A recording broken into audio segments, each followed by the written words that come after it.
नमस्कार, मैं हूं आपके साथ अनंत त्यागी और आप देख रहे हैं जी न्यूज के डिजिटल प्लेटफॉर्म पर विस्तार, जहां खबरों का क्यों, कहां, कैसे, किसने का जवाब मिलता है और इस जवाब के बाद होता है उस खबर का विस्तार ताकि आप खबर समझें भी और खबर को अच्छे से जानें। आज की जो खबर है वो खबर वैश्विक माहौल के परिदृश्य में बहुत अहम है। वो खबर है ईरान के नए सुप्रीम लीडर के नाम की घोषणा की और वो खबर है नए सुप्रीम लीडर के सत्ता संभालने के बाद वैश्विक प्रभावों की। तेहरान की सत्ता में जो बदलाव हुआ उसे सिर्फ नेतृत्व परिवर्तन कहना शायद कहानी को छोटा करना होगा। असली सवाल यह कि ईरान की राजनीति अब किस दिशा में मुड़ने वाली है, क्योंकि जिस व्यक्ति को देश की सबसे ताकतवर कुर्सी मिली वो लंबे समय तक सार्वजनिक राजनीति में दिखाई नहीं देता था। नाम है मोस्तफा खामनेई। दिलचस्प बात यह कि मोस्तफा खामनेई का राजनीतिक सफर किसी पारंपरिक नेता की तरह नहीं रहा। न कभी चुनाव लड़ा, न सरकार में मंत्री बने और न ही संसद की राजनीति की, लेकिन फिर भी पिछले लगभग 2 दशकों से ईरान की सत्ता को करीब से देखने वाले विश्लेषक उन्हें उन लोगों में गिनते रहे जिनका प्रभाव आधिकारिक पदों से ज्यादा रहा। इसकी वजह सिर्फ इतनी ही कि वो पूर्व सुप्रीम लीडर अली खामनेई के बेटे हैं, बल्कि वजह यह भी कि उन्होंने धीरे धीरे ईरान के सबसे शक्तिशाली वैचारिक और सुरक्षा नेटवर्क के भीतर अपनी पकड़ को मजबूत बनाया। ईरान की राजनीति को समझने के लिए एक संस्था का नाम बार बार सामने आता है, Islamic revolutionary guard corps IRGC। इसे सेना की तरह देखते हैं, लेकिन वास्तव में ये उससे कहीं ज्यादा बड़ा ढांचा है। पिछले 4 दशकों में इस संगठन ने मिसाइल कार्यक्रम, विदेश नीति के कई पहलू, क्षेत्रीय मिलिशिया नेटवर्क और यहां तक कि बड़े आर्थिक प्रोजेक्ट्स पर अपना प्रभाव स्थापित किया है। ईरान की रणनीतिक सोच में इसका महत्व इतना ज्यादा कि अक्सर कहा यह जाता है कि ईरान की विदेश नीति का बड़ा हिस्सा इसी संस्थान की सोच से प्रभावित होता है। मोस्तफा खामनेई के बारे में लंबे समय से कहा जाता रहा कि उन्होंने इसी नेटवर्क के अंदर अपनी विश्वसनीयता को और ज्यादा मजबूत बनाया। कई रिपोर्ट्स में उन्हें अपने पिता के राजनीतिक दायरे का गेटकीपर कहा गया, यानी वो व्यक्ति जिसके माध्यम से सुरक्षा प्रतिष्ठान और सुप्रीम लीडर के बीच संवाद चलता था।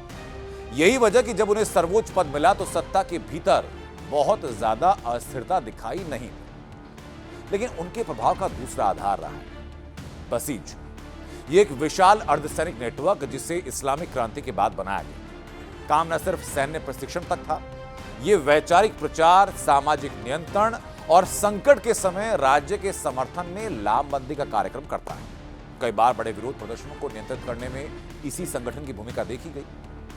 राजनीतिक पर्यवेक्षकों का मानना यह भी है कि मोस्तफा खामनेई का प्रभाव इस नेटवर्क के कुछ हिस्सों तक भी रहा और यही वजह कि उन्हें कट्टरपंथी धड़े का स्वाभाविक प्रतिनिधि माना जाता है। और यहीं से कहानी का सबसे महत्वपूर्ण पहलू शुरू होता है। ईरान की राजनीति 2 धाराओं के बीच संतुलन बनाकर चलती रही।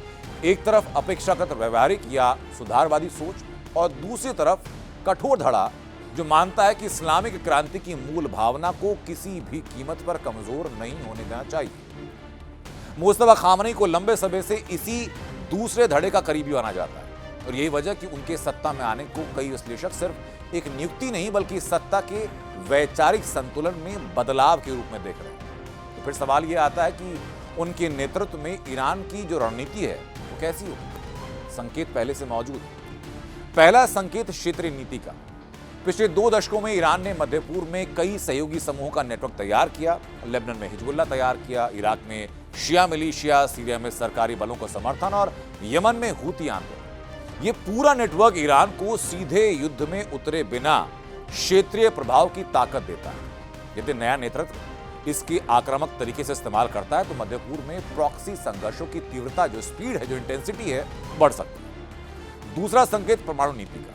ईरान का परमाणु कार्यक्रम लंबे वक्त से राजनीति का संवेदनशील मुद्दा रहा है वैश्विक तौर पर, और इस पर अंतिम निर्णय का अधिकार सुप्रीम लीडर के पास होता है। यदि नया नेतृत्व इसे तेज करता है तो पश्चिमी देशों के साथ टकराव बढ़ेगा।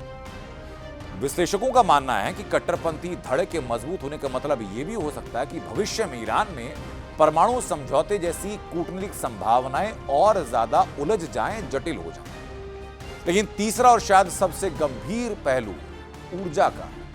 खाड़ी क्षेत्रों में स्ट्रेट ऑफ हॉर्मूज दुनिया के सबसे महत्वपूर्ण समुद्री मार्गों में से एक, जहां से वैश्विक तेल व्यापार का बड़ा हिस्सा गुजरता है।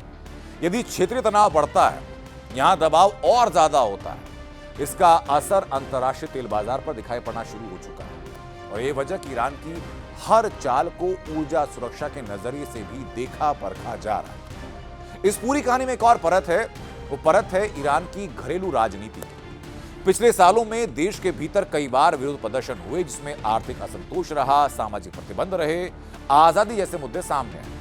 ऐसे समय में जब सत्ता एक ही परिवार के अंदर लगातार ट्रांसफर होती है, तो आलोचक सवाल पूछते हैं कि क्या उस क्रांति की मूल भावना के विपरीत है जिसने 1979 में राजशाही को खत्म किया।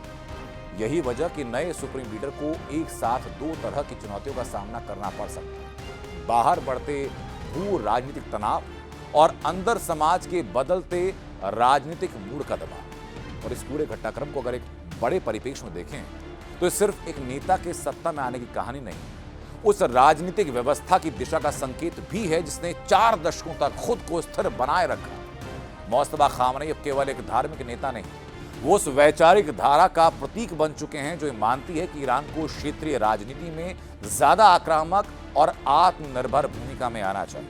और यही वो बिंदु जहां से दुनिया की दिलचस्पी शुरू होती है, क्योंकि अगर ईरान की रणनीति वास्तव में उसी दिशा में जाती है जिसकी आशंका कई विशेषज्ञ जता रहे हैं, तो प्रभाव केवल तेहरान की राजनीति तक सीमित नहीं होगा।